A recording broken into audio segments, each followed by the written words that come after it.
घुबड वगैरे यांचा दिवस रात्री उगवतो आणि दिवसा ते देतात ताणून. दिनरात्रीच्या चक्राशी जसं प्राण्यांनी जुळवून घेतलं आहे तसंच ऋतुचक्रांशीही जुळवून घेतलं आहे. पावसाळ्याच्या सुरुवातीला शेळ्या पाखरं वितात. पावसाळ्यात पिलांना उदंड अन्न मिळतं. हिवाळ्यात कित्येक प्राण्यांच्या अंगावर जाड लोकर उगवते. उन्हाळ्यात ती झडून जाते.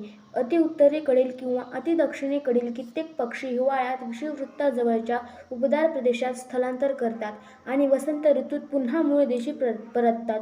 आर्क्टिक टर्न ह्या पक्ष्याची तर बातच न्यारी.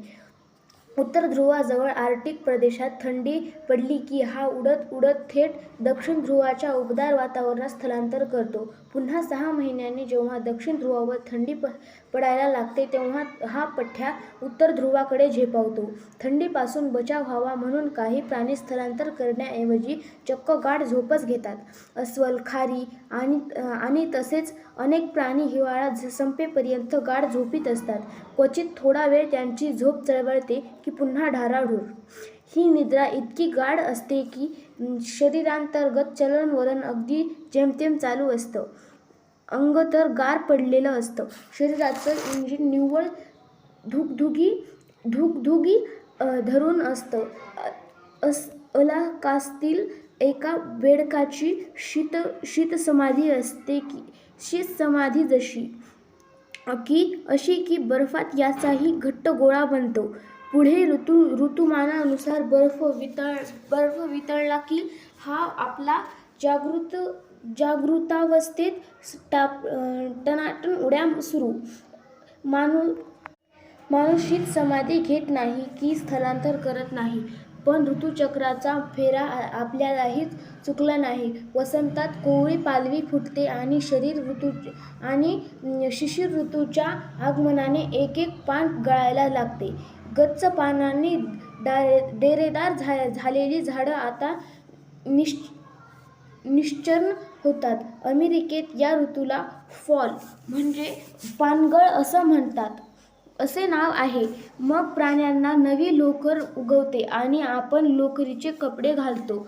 इतकं सगळं असलं तरी ऋतुचक्राबद्दल बहुतेकांच्या मनात गोंधळ असतो. उन्हाळ्यात पृथ्वी सूर्याच्या जवळ असते आणि म्हणून आपल्याला उकडतं असं समजणारे महाभाग आहेत. असं जर असेल तर त्याच वेळी दक्षिण ध्रुवावर बर्फीला थंडी असते. त्याचं काय? जेव्हा ऋतुचक्र हे पृथ्वी आणि सूर्य यांच्यातील अंतरामुळे घडत नाही मग कशामुळे घडतं? आकाशस्थ ग्रहगोल हे मुळात असे गोल का फिरतात ते समजावून घेतल्याशिवाय याचं उत्तर शक्य नाही. त्यामुळे आता आपण त्याकडे वळूया. किती काळ कक्षेत धावू तुझ्या मी? सगळे ग्रह आपापल्या कक्षेत का फिरतात? ग्रह आणि त्यांचे उपग्रह हे कसे कक्षेत राहत असतील? 17व्या शतकात महामानव सर आयझॅक न्यूटनने याचं उत्तर शोधलं. उत्तर आहे गुरुत्वाकर्षणामुळे. याच बलामुळे सफरचंद जमिनीवर पडला आणि चंद्र पृथ्वीभोवती फिरतो. ती न्यूटनची आणि सफरचंदाची गोष्ट मात्र खरी नाही. न्यूटनने कल्पना केली की समुद्रकिनारी एका उंच कड्यावर एक मुलूक मैदानी तोफ जमिनीला समांतर ठेवली आहे. ही तोफ डागली की तो तोफ गोळा काही अंतर जाऊन धडाक्कन समुद्रात कोसळेल. तोफ गोळा बाहेर पडल्या काही अंतर सरळ जमिनीला समांतर असा होईल. मग तो पुढे जात राहील आणि खालीही पडत राहील आणि शेवटी पाण्यात कोसळेल. ह्या गोळ्याच्या मार्गाची रेषा काढली तर ती लयदार वक्र रेषा असेल. तो गोळा बाहेर पडताच त्याला असलेल्या तोफेचा आधार नाहीसा झाला आहे. गुरुत्वाकर्षणामुळे गोळा हा गोळा आता खाली ओढला जातोय, पण त्याची पुढे जाण्याची गती इतकी प्रचंड आहे की काही काळ तो निव्वळ सरळ रेषेत जात राहतो. शेवटी हवेच्या घर्षणामुळे त्याची सरळ जाण्याची गती मंदावते. आता गुरुत्वाकर्षणाचा प्रभाव दिसायला लागतो. गोळा खाली आणि त्याच वेळी पुढे पुढे असा तिरपा पडायला लागतो. शेवटी तर पुढे जाण्याचं बल पूर्ण समाप्त होतं आणि गुरुत्वाकर्षणाच्या प्रभावाखाली हा पाण्यात कोसळतो. तोफेतून सरळ जाता जाता मध्येच कार्टूनमधल्यासारखा थांबून खाली पडायचे राहिलंच की, असा विचार करून तो सरळ खाली कोसळत नाही. सुरुवातीपासून तो गोळा खाली पडतोच आहे, पण सुरुवातीला त्याची पुढे जाण्याची गती प्रचंड आहे. त्यामुळे त्याचं खाली पडणं नगण्य आहे. आता आणखी पॉवरफुल तोफ घेऊ. गोळा आता खूप दूर वर पडेल. आधी बराच पुढे जाऊन मग तो खाली येईल. त्याचा मार्ग अगदी अलगद वाकलेला असेल, पण सर्व काळ तो पुढेही जात असेल आणि खालीही पडत असेल. आता आणखी मोठी तोफ घेऊ. आणखी पॉवर 5. आता ही पूर्वीचीच पुनरावृत्ती होईल. आता बऱ्याच वेळाने हा पाण्यात पडेल. पृथ्वी गोल आहे. आडवा प्रवास याचा अर्थ होईल पृथ्वीच्या पृष्ठभागाला समांतर प्रवास, म्हणजे पृथ्वीच्या गोलाईमुळे चक्क पाकदार प्रवास. गोळा खाली झेपावतो आहे, पण पृथ्वीच्या गोलाईमुळे खोलचं पाणी दूर जात आहे. आता पृथ्वी गोल असल्यामुळे हा गोळा पृथ्वीला अर्धवट प्रदक्षिणा घालेल आणि मग पाण्यात पडेल. तो खाली पडेल का? पण कसा? पृथ्वीला थोडासा वळसा घालून खाली पडेल. युक्तिवादाची दिशा लक्षात येते ना? आता कल्पनाशक्तीला आणखी थोडा ताण द्या. आता निघालेला तोफ गोळा इतक्या वेगात फेकला जाईल की पुन्हा जमिनीवर येणारच नाही. तो पृथ्वीभोवती गोल प्रदक्षिणा घालून पुन्हा मूळ ठिकाणी अवतरेल आणि असाच गोल प्रदक्षिणा चालू ठेवेल. हाही गोळा तांत्रिकदृष्ट्या सतत खाली पडतो आहे, पण त्याच्या पडण्याचा वक्र मार्ग आणि पृथ्वीच्या वक्राकारावर हे समान आहे. त्यामुळे प्रत्यक्षात खाली पडण्याऐवजी त्याचं पडणं हे भासमान खाली पडणं आहे. तो आपला पृथ्वीभोवती समांतर कक्षेत गोल फिरत राहील. पृथ्वीला एक कृत्रिम चंद्र मिळवायला मिळेल. अर्थात येथे त्याला हवेचा अजिबात अडथळा नाही असं गृहीत धरलं आहे. प्रत्यक्षात हे शक्य नाही, पण जर हा गोळा वातावरणाच्या पल्याड प्रक्षेपित केला तर आता हवेचा विरोध राहणार नाही, कारण आता हवाच नाही. आता मात्र तो निश्चित पृथ्वीभोवती भ्रमण करत राहील. गुरुत्वाकर्षण त्याला सतत खाली खेचत राहील. त्याला मिळालेली सरळ रेषेत जाण्याची गती त्याला सतत सरळ रेषेत जायला सांगेल. पण ह्या दोन्ही बलांच्या परिणामी तो गोळा सरळही जाणार नाही आणि खालीही पडणार नाही. तो गोल फिरत राहील. चंद्रासारखा तो एक पृथ्वीचा उपग्रह बनेल. आपण अवकाशात सोडलेले उपग्रह म्हणजे पृथ्वीचे कृत्रिम चंद्रच आहेत. सतत पृथ्वीकडे पडणारे, पण आपली कक्षा कधीच न सोडणारे. फोन, इंटरनेट वगैरे ज्या उपग्रहांच्या भरवशावर चालते तेही ह्याच युक्तीने अवकाशात सोडलेले असतात. काही तर बरोबर पृथ्वीच्या गिरकीला मॅचिंग मॅचिंग गिरकी घेतात. भूस्थिर उपग्रह म्हणतात यांना. म्हणजे पृथ्वीच्या दृष्टीने स्थिर, प्रत्यक्षात पृथ्वीभोवती तिच्या वेगाने फिरणारे. अहोरात्र हे आपले एखाद्या विशिष्ट बिंदूच्या डोक्यावर टांगलेले. त्यांच्या दिशेला अँटेना फिरवली आणि आपला टीव्ही सुरू. दोन ट्रक ट्रॅव्हलरांनी समान वेगात ट्रक चालवत एकमेकांशी गप्पा माराव्यात तसं हे. त्या तोफेच्या गोळ्यासारखे हे उपग्रह अवकाश स्थानक. त्यावरची माणसं वस्तू कायम आपल्याकडे ओढले जात आहेत, पण त्यांच्या सरळ गतीमुळे ते पुढेही जात आहेत. त्यांची सरळ जगण्याची गती, जाण्याची गती आणि खाली पडण्याची गती यांचा असा काही तोल साधला गेला आहे की ते आपल्या डोक्यात पडत नाही आणि कक्षा सोडून आकाशात भरकटणारही नाही. कक्षेत धावत राहतात. अवकाशात साऱ्याला वस्तुमान आहे, पण वजन नाही. अवकाशात आपण वजन रहित असतो, पण वस्तुमान रहित नाही. मागच्या प्रकरणात उल्लेखलेल्याप्रमाणे वजन आणि वस्तुमान म्हणजे नेमकं काय ते आता पाहूया. कोणत्याही वस्तूचं वस्तुमान म्हणजे तिच्या अणुकेंद्रांच्या वस्तुमानाची बेरीज हे आपण पाहिलं आहे.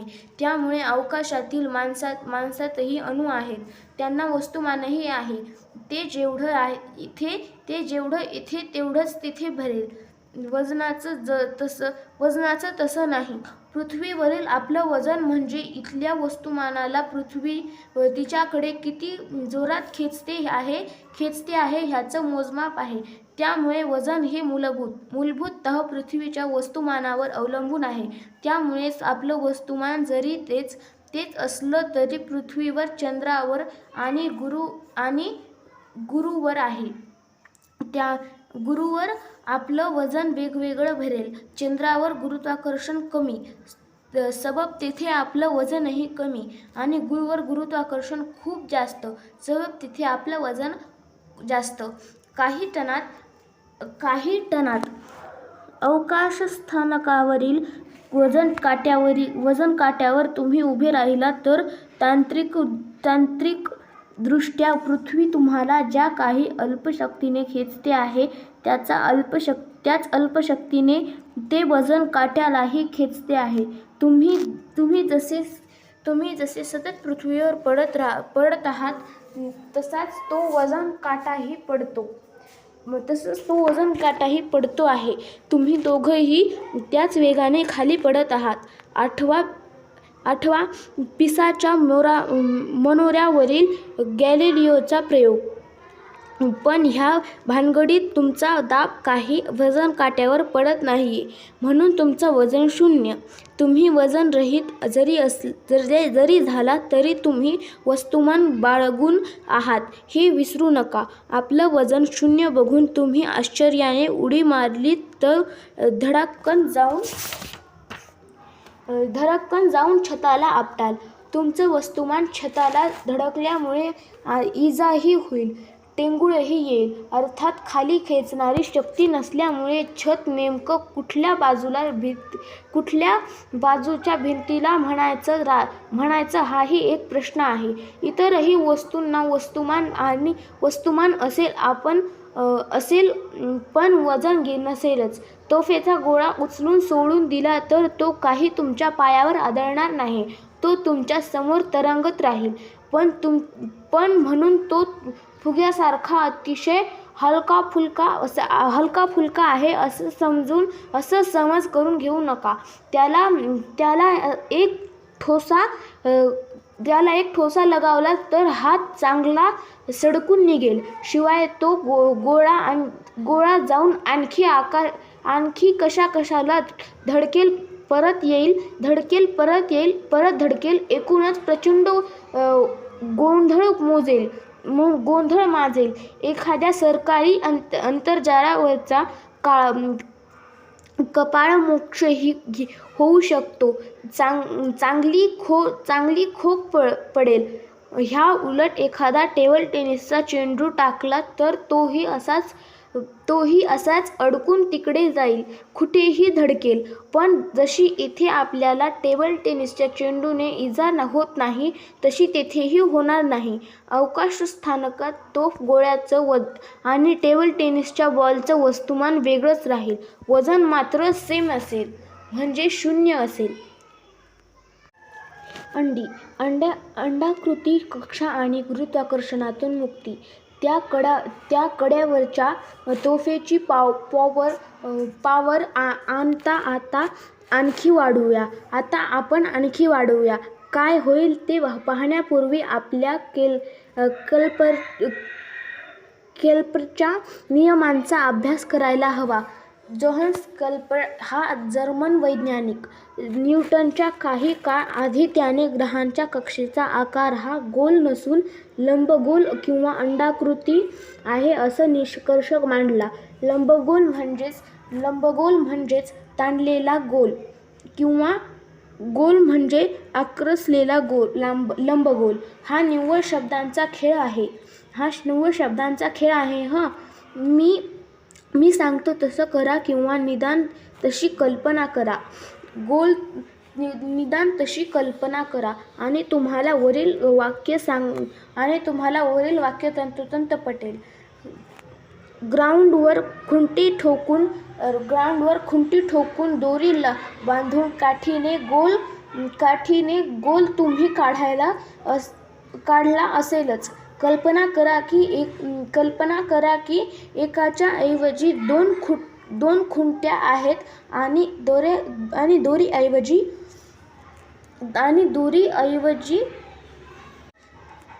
दोरीऐवजी दोरीचं वेटोळं. दोन्ही खुंट्यात आणि काठीत दोरीचं वेटोळं अडकवून आता तुम्ही काठीने ग्राउंडवर गोल रेघ मारा. गोल रेष येणारच नाही. चेपलेल्या गोलासारखं म्हणजेच लंबगोल आकार काढला जाईल. जर तुम्ही खुंट्या जरा जवळ आणत गेलात तर ह्या लंबगोलाची लंबाई कमी होत जाईल आणि गोलाई वाढत जाईल. तेव्हा तुम्ही दोन्ही खुंट्या एकाच जागी ठोकल्या तर काय निव्वळ गोल काढला जाईल.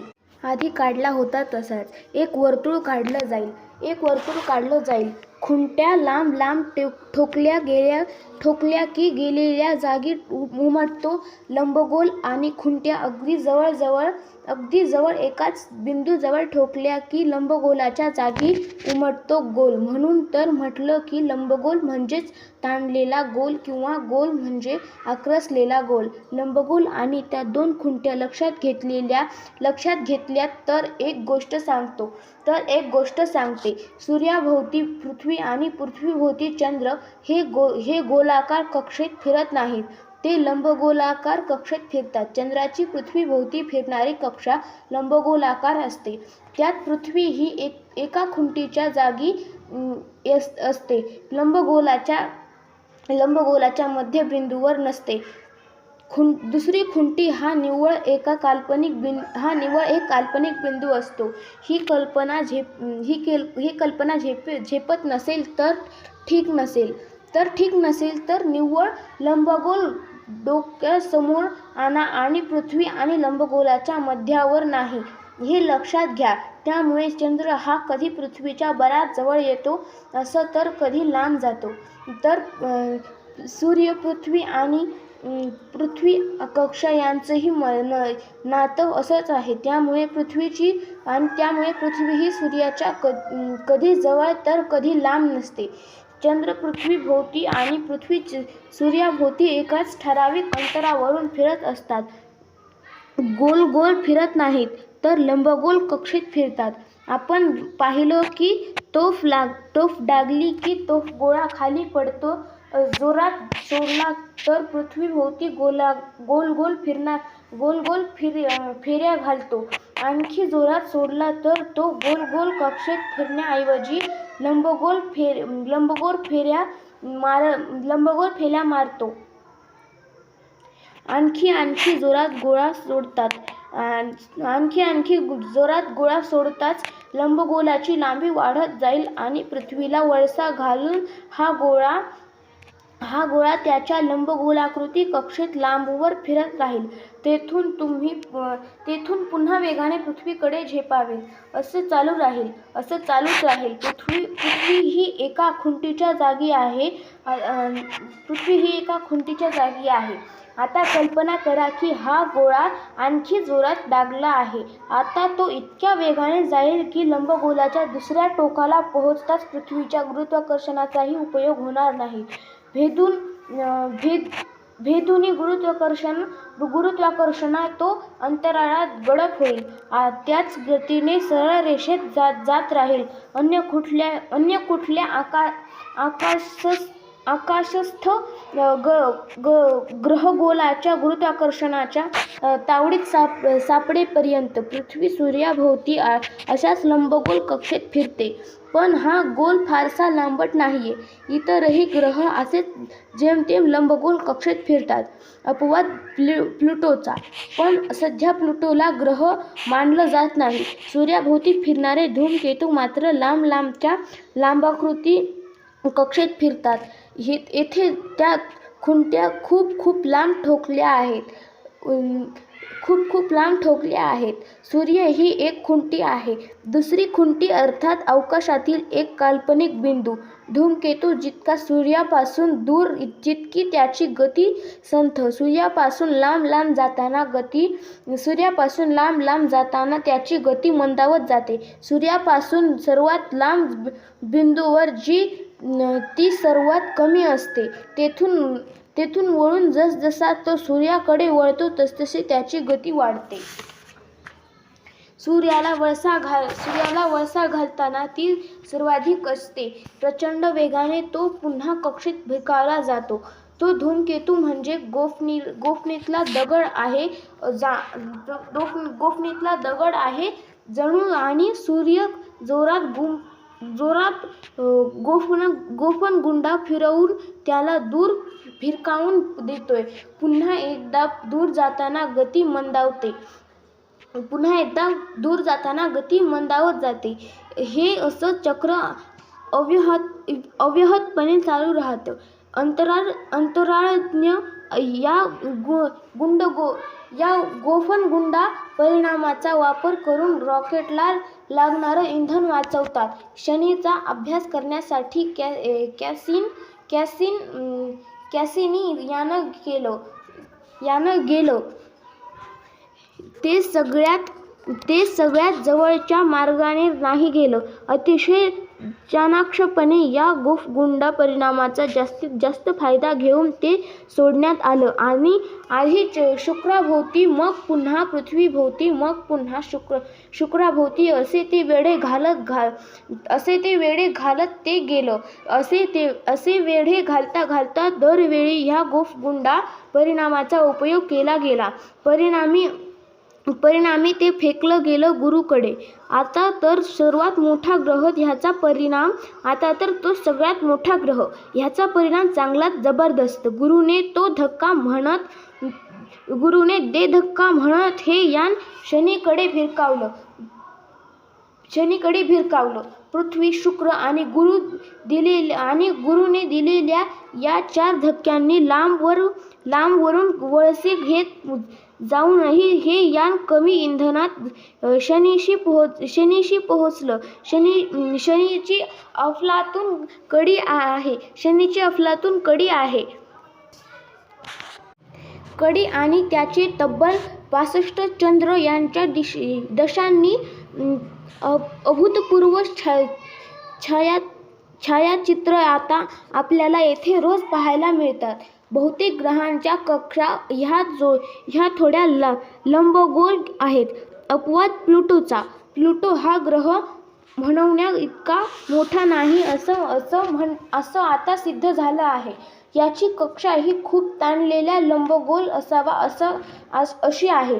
सूर्याजवळच्या बिंदूशी प्लुटोची कक्षा कशी प्लुटोची कक्षा ही नेपच्यूनच्या कक्षेला छेदून जाते. इतर वेळी नेपच्यूनच्याही बाहेरून फिरणारा हा ग्रह सूर्याजवळून जाताना नेपच्यूनच्या आणि सूर्याच्या मधून जातो.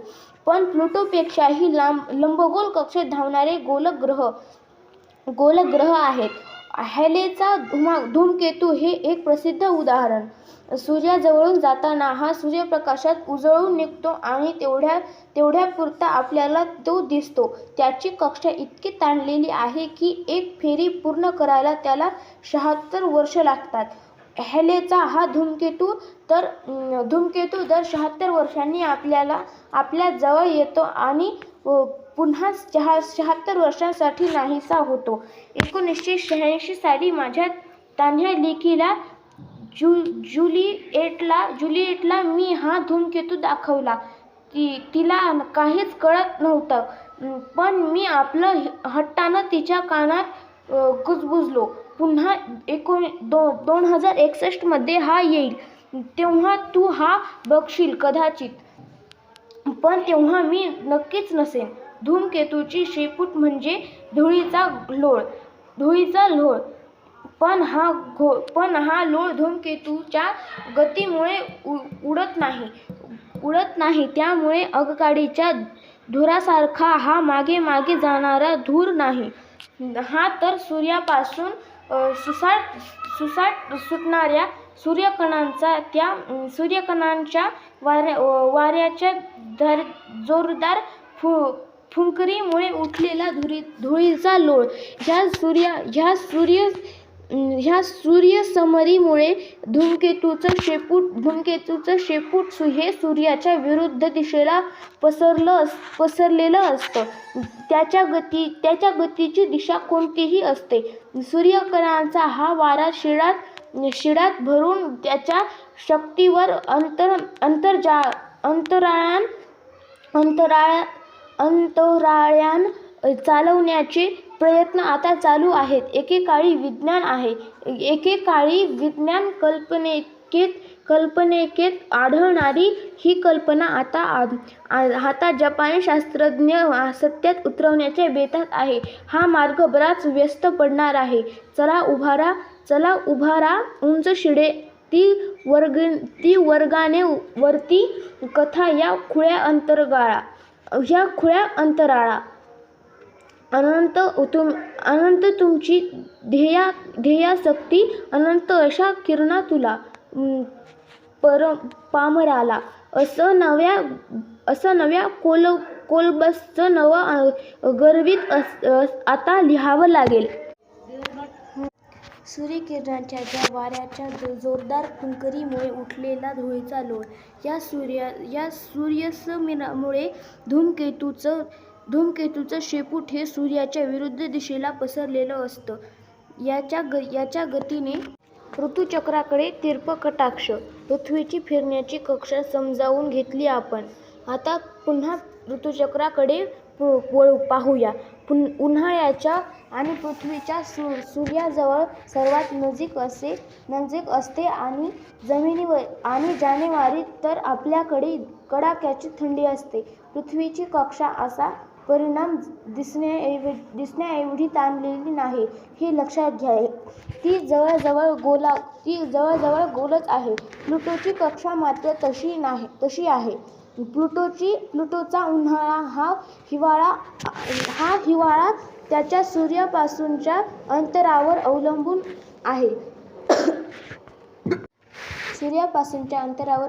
आहे. आणि प्लुटोवर उन्हाळा आणि हिवाळा दोन्ही भलतंच गारीगार असतं. पृथ्वीवर ऋतुचक्र अनुभवायला येतं. ते पृथ्वीचा असा तिरका असल्यामुळे कसं ते बघूया. पृथ्वीचा आस म्हणजे तिच्या दोन्ही ध्रुवांतून आरपार जाणारी एक काल्पनिक रेषा. यात दोन्ही पृथ्वी फिरते. पृथ्वीच्या कक्षेप्रमाणेच सूर्यातून आरपार या ध्रुवापासून त्या ध्रुवापार जाणारी रेषा कल्पिता येईल. या सूर्याचा अक्ष पृथ्वीच्या सूर्याभोवती फिरणारे म्हणजे या अक्षाभोवती फिरते. स्वतःभोवती फिरताना स्वतःचा अक्ष आणि सूर्याभोवती फिरताना सूर्याचा अक्ष हे दोन्ही असं जर एकमेकांना समांतर असेल तर रोज दुपारी सूर्य विषुववृत्तावर बरोबर डोक्यावर असता. दिवस रात्रीचा कालावधी नेहमीच सारखा राहिला असता. विषुववृत्तात सदा उष्ण आणि जसजसे आपण ध्रुवांकडे सरकू तसतशी थंडी ऋतू नसतेच. उन्हाळा हिवाळा प्रकारच नाही. थंडी हवी असेल तर ध्रुवांकडे जायचं, कारण परिस्थितीत थंडी कधीच पडणार नाही. प्रत्यक्षात सूर्याचा आणि पृथ्वीचा असा समांतर नाही. पृथ्वीचा असा हा 23.5 अंशांनी कलता आहे. यात युरेनसचा असाच कललेला आहे. तब्बल 90 अंशांनी सूर्याभोवती फिरता फिरता युरेनसचा उत्तर ध्रुव काही जवळ बरोबर उत्तरेकडे तोंड करून असतो, तर उत्तरेला काळ दक्षिण ध्रुव सूर्याकडे तोंड करून दिसतो. युरेनसच्या घुबड वगैरेंचा दिवस रात्री. युरेनसच्या उन्हाळ्यात 6 महिने सूर्य उत्तर ध्रुवावर कधीच मावळत नाही, सतत माथ्यावर तळपत असतो. पृथ्वीचा असाच कलता असता तर आपल्याकडेही हेच चित्र दिसलं असतं. उत्तर ध्रुवावर उन्हाळ्यात सूर्य सतत माथ्यावर उत्तर गोलार्धात 6 महिने दिवस तर त्यावेळी दक्षिण गोलार्धात 6 महिने रात्र. सारं काही थंड गोठलेलं. पण 90 अंशाऐवजी पृथ्वीचा आज निव्वळ 23.5 अंश कलता आहे. हा कोन साधारण 90 अंशाचा चतकोर आहे. त्यामुळे आपल्याकडे उन्हाळ्यात उत्तर ध्रुवावर 6 महिने दिवस असतो, पण युरेनस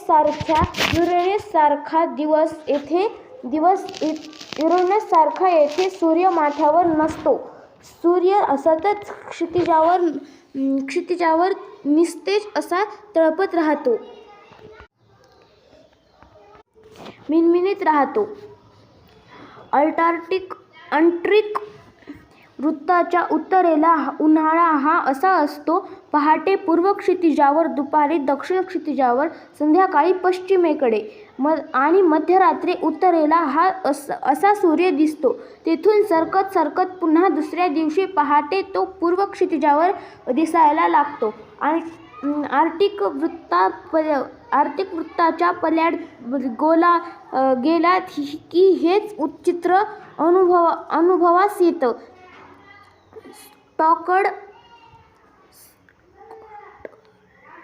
स्कॉटलंड हे आर्क्टिक वृत्ताच्या थोडंसं बाहेर आहे.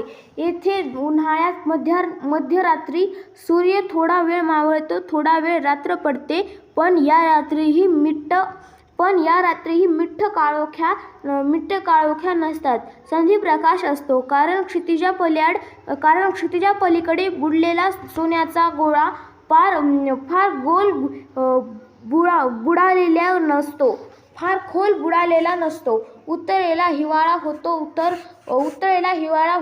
तो उत्तर गोलार्धात सूर्यापासून दूर कलल्यामुळे, आणि उन्हाळा तो कारण गोलार्ध सूर्याच्या दिशेला कललेला नसतो, म्हणून त्यावेळी अर्थातच दक्षिण गोलार्धात विरुद्ध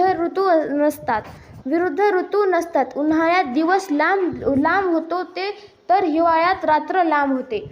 पण आपण सूर्याच्या जवळ कलतो म्हणून तापमान वाढत नाही. असं कलल्यामुळे सूर्यापासूनच अंतर अगदी नगण्य प्रमाणात बदलतं. पण उन्हाळ्यात उकडतं ते का? पण उन्हाळ्यात उकडतं ते का? आणि थंडीत थंडी का वाजते? दुपारीच ऊन हे रणरणतं भाजकं, तर पहाटेच ऊन कोवळं का भासतं? तोच सूर्यमान भात मग किरणांचा कोन बदलला म्हणून इतका फरक हो. पृथ्वीचा आज तिरपा असल्यामुळे आपल्यातील आणि सूर्यातील अंतर केवळ काही हजार किलोमीटरांनी बदलतं. हा तसा नगण्य फरक. पृथ्वीची कक्षा लंबगोलाकार आहे, त्यामुळे सूर्याच्या सर्वात जवळ आणि सर्वात जवळ लांब आणि सर्वात जवळ आणि सर्वात लांबच्या अंतरात मुळी 48 कोटी किलोमीटरचा फरक पडतो. तेव्हा अंतराला महत्त्व अजिबातच नाही. किरणांचा कोन महत्त्वाचा किंवा किरणांचा कालावधी महत्त्वाचा? उन्हाळ्यात बराच काळ ऊन पडतं महत्त्वाचा आणि किरणांचा कालावधी महत्त्वाचा. उन्हाळ्यात बराच काळ ऊन पडतं, दिवस मोठा झाकलेला असतो. हिवाळ्यात थोड्याच वेळेत सूर्यदर्शन होतं. उन्हाळ्यात सकाळपासून चिटके दिसणारा सूर्य थंडीत दुपारी सुद्धा मार्तंड जे तापहीन होऊन जातो. कारण सूर्यकिरण आता अधिक तिरपे पडतात. दुपारचं ऊन भाजतं ते सूर्यकिरण सरळ येतात म्हणून. तेव्हा सनस्क्रीन लोशन लावायचं तर दुपारी लावायला हवं. पहाटे आणि सायंकाळी ऊन कोवळं होतं, कारण सूर्यकिरण तिरके पडतात म्हणून. दिवस लांबल्यामुळे आणि प्रकाश अधिक प्रखर असल्यामुळे उन्हाळ्यात झाडं जोमात वाढतात. थंडीत झाडांची वाढ खुंटते. तेव्हा ऋतुचक्राचा संबंध शेताशी आणि शेतीच्या थेट आपल्याशी जीवनक्रमाशी. सूर्याची ही तिरछी नजर महत्त्वाची खरीच. टॉर्च घेऊन हातावर सरळ प्रकाश झोत सोडा. एक प्रकाश गोल उमटेल. हातावर ठराविक क्षेत्रावर ठराविक प्रमाणात फोटॉनचा मारा होतो आहे. हे मोजणारी यंत्रही असतात. आता टॉर्च किंवा हात तिरका करा, तो गोल लांबोळका पसरेल. उजेड तितकाच, पण आता अधिक क्षेत्रफळावर पसरल्यामुळे तीव्रता विभागली जाते. फोटॉनची संख्या तीच, पण जास्त क्षेत्रफळावर पसरल्यामुळे प्रति चौरस सेंटीमीटर फोटॉनचा मारा कमी होईल. उन्हाळ्यात आणि हिवाळ्यात मध्यान्ही आणि उदयास्तकाळी हा फरक पडतो. आम्हाला पडतो, तसा झाडांना तर विशेष पडतो. या सूर्यशक्तीवरच तर ही अन्न तयार करणार असतात. ऋतुचक्र, दिवस रात्रीचं चक्र, आपल्या आयुष्यावर गारूड करणारे हे दोन नैसर्गिक ताल साऱ्या जीवसृष्टीवर ह्यांची सत्ता चालते. खोल अंधाऱ्या समुद्राजवळचे जीव जेवढे आपोआप चंद्रभ्रमणामुळे होणाऱ्या भरती ओहोटीची एक लय असते. खाड्यांमध्ये मुक्कामी असणाऱ्या जीवांनी त्या लयेशी जुळवून घेतलेलं असतं आणि आपल्याला विशेष फरक पडत नाही. पण तरीही ह्या चंद्राच्या तर किती कथा. पौर्णिमा आणि अमावस्या, बेताळ आणि हडळ, शुभाशुभ आणि व्रतवैकल्य. बाप रे बाप, हा विशेष हा विषय इथेच थांबवून आपण सूर्याकडे वळूया. ह्या सृष्टीच्या रायाची काया आहे तरी कशी ते जरा पाहूया.